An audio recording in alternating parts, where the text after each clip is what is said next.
Assalamu alaikum wa rahmatullahi wa barakatuh. Alhamdulillah, urmatlı Müslüman bir tuğandar, mınaki özüz ubada bergende maksat ayına gelip jettik. Alhamdulillah, bugün 7 may, Cuma gününde Ramazan ayında turabız. Allah'a şükür, görgen başka, bilgen uqqan başka degendey. Bu jaka gelip göre turgan bolsok, şunda öyle abal biraz orloşkon. Köptөгөн Müslüman bir tuğandarыбыз bu jakta palatkalarda açıp alıp, oşo jakta жашап атышат. Балдары, кыздары жөн эле ойноп жүрөт, эчтеке менен түшүнүгү жок. Адам ата-энелери болсо жүрөктөн кан төгүп, жүрөктөн көз жаш чыгып турат. Аллахым иншалла ушундай учурда өзүнчө калбастан толук көмөгүңүздөрдү көрсөтүп, бизге ишенип кылган кайрымдуулуктарыңыздарды Аллахым кабыл кылган болсун.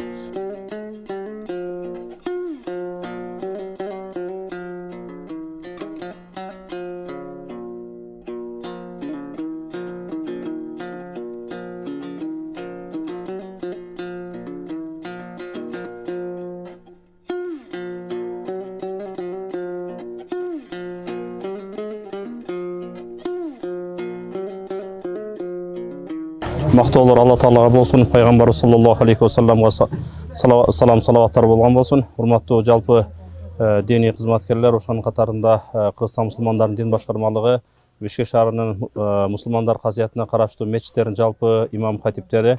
Ассаламу алейкум ва рахматуллахи ва баракатуху. Бишкек шаардык мусулмандар казияты тарабынан уюштурулган Кыргызстан мусулмандарынын дин башкармалыгынын Азирети муфтийнин милдетин аткаруучу Жоробай Дамла Шерғазиев Жоробай Дамлабыз, Бишкек шаарынын мусулмандар казысы Замир Кары Ракиев Кары экебиздин көрсөтмөсүнүн астында жалпы Бишкек шаарынын жалпы имамдарынын, имам хатиптеринин кызматташуусу менен же колдоо көрсөтүүсү менен уюштурулган ушул бул жакта Лелек районунда, Максат айылында жана башка айылдарда жабыр тарткандарга уюштурулган жардам бул жага келип түштү бүгүн. Кудайга шүгүр, мынакей бул жайгаштырып жатабыз. Бул жерден жергиликтүү комиссиянын биргеликте булардын көрсөтмөсү менен азыр барып көрүп келдик биз. Көрсөтмөсү менен жана булардын берген тизмесине ылайык бул жерден бул жардамдар таркатылып өз ээлерине барып жетет диет. Жалпы айта кетерибиз, ушул жардамды берген, уюштурган, кызмат кылган жалпы мекендештерибизге, жалпы ушул дини кызматкерлерибизге Кудай Таалам иштерине ийгилик берсин, өмүрлөрүнө берекет берсин, үй бүлөлөрүнө амандык берсин. Бул жерде ушундай бир каргашалуу окуялар мындан кийин элибизде болбосун, дайыма жерибиз бүтүн болсун, элибиз аман болсун, асманыбыз ачык болсун. Ассаламу алейкум ва рахматуллахи ва баракатуху. Бүгүнкү күндө мына Бишкек муфтиятынын дамлалары мына өздөрү өкүл болуп ушул жерге мына элге Максат айылына, Кулундай айыл өкмөтүндөгү Максат айылына ушундай жардамдарды алып келиптир, жетектеп. Бул кишилерден Аллах Таала ыраазы болсун. Кадамдарыңдарга хасанат соопторду, күнөөлөрүңүздөрдү кечирсин. Бейиши Фирдауска Аллах Таала баардыгыбызды ошол жерге киргишти насип кылсын. Бүгүнкү күндө мына келип аткан макарону бар бул, ушу көрүп турасыздар. Урматтуу жамаат, бүт элге керектерүүчү буюм келип атат да.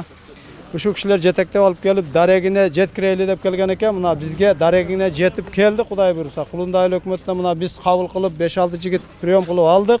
Максат айылындагы ошо комиссия жетекчилери менен сүйлөштүк. Ошолор жайыбыз жок, ушул жака алып барып киргизе бериңиздер. Анан өзүңүздөр портерге салып, кандай бир техникаларга салып, биз менен байланышып, ошо үйү күйгөн адамдарга гана дарегине жеткирип беришти. Биз убада кылып алдык. Кудай буйруса аманатты жеткирип беребиз иншалла. Жалпы эле ушу Бишкек шаарыбыздагы ушул кол кабыш кылгандардын баардыгына Кулундай айыл өкмөтүнөн сиздерге ыраазычылык билдиребиз. Өмүрүңүздөргө береке, эки дүйнөнүн бактылуулугун берсин. Балдарыңыздар хафиз Куран, халима кыздардан болсун. Динибизге бекем, Кыргызстаныбыз бар болсун, бай болсун. Чоңдорубузга Аллах Таала өмүрүнө береке, иштерине ийгилик берсин. Дамлаларыбызга дагы, муфтият жамаатына дагы биз ыраазычылык билдиребиз. Ассаламу алейкум ва рахматуллахи ва баракатуху. Кажияттарга дагы баардыгына терең ыраазычылык ушуну уюштуруп бергениге. Alhamdulillah, Allah Taala чексиз мактоолор болсун. Аллага шүгүр. Качан биз Аллах Тааламдын өкүмүндө боло турган болсок, кайсы жерде кандай кадам болбосун, кандай гана иш болбосун, ал сөзсүз акырети пайдалуу болуп чыгат. Иншалла мында да биз күтөбүз, арты сөзсүз пайдалуу болот деп. Эң баштапкысы иш элдердин кайрымдуулугу кабыл болсун, баарыңыздарга Алла ыраазы болсун. Эмне деп айтмакчы, кыргыздарда жакшы сөз бар эмеспи? Манжа бөлөк билек бир деп. Ушу бириксек бир билек болуп, бир муштум болуп, бир иш кылгандарыңызга сиздерге Алла ыраазы болсун. Бардык кайрымдуулугуңуздарды Аллах таалам кабыл кылсын. Аллах таалам элибизге амандык, жерибизге бүтүндүк берсин. Ар дайым тынчтык берсин. Кошуналар менен жакшы мамиледе болгонго мүмкүнчүлүк берсин. Кыяматка чейин Аллах таалам эгемен элибизди түбөлүктүү кылып, дин тутумун түбөлүктүү кылсын. Биздин чоңдорубузга да адилеттүүлүк берсин, адилеттүү чечим берсин. Сиздерден да Аллах таалам ыраазы болсун. Дамла сиздерден да Аллах ыраазы болсун. Алла кабыл кылсын. Аллах таала машалла кабыл кылсын. Мына ушул жигиттердин негизи күчү менен ошол жерде күнү түнү туруп фураны алдында ушул кайрымдуулуктардын баардыгын кабыл алышып, орозо болгонуна карабастан жүктөшүп, ушул жака чейин көзөмөлдөп келип, мына элге жетсин деп, мына ушулардын комиссиясы аркылуу, жетектөө аркылуу ушул иштин баардыгы ишке ашып жатат. Аллахым иншалла ыраазы болсун баарыңыздардан. Иншалла бир бололу. Кудайым буйрса утабыз. Шайтан сиз менен биздин душманыбыздын ураны ушул. Аларды ажырат, мусулмандарды аларга үстөм кыл. Ал эми биздин мээримдүү болгон Аллахымдын болгон ураны ушул. Бир болгула, Алланын динин бекем кармангыла, бузулбай турган, алсырабай турган күч болгула дейт. Ошондуктан иншалла баарыңыздарды биримдикке чакырып кетебиз. Элге, тилге бөлүнбөйлү. Мына көрүп атабыз, анын акыбети кайсы нерсеге алып келет экен. Кудай таалам баарыбызды мындан алыс кылган болсун. Келечектеги урпактарды дагы жалпы элди жакшы көргөнгө, ортодогу толеранттуулукка тарбият берген аракетин кылалы. Ассаламу алейкум рахматуллахи ва баракатух.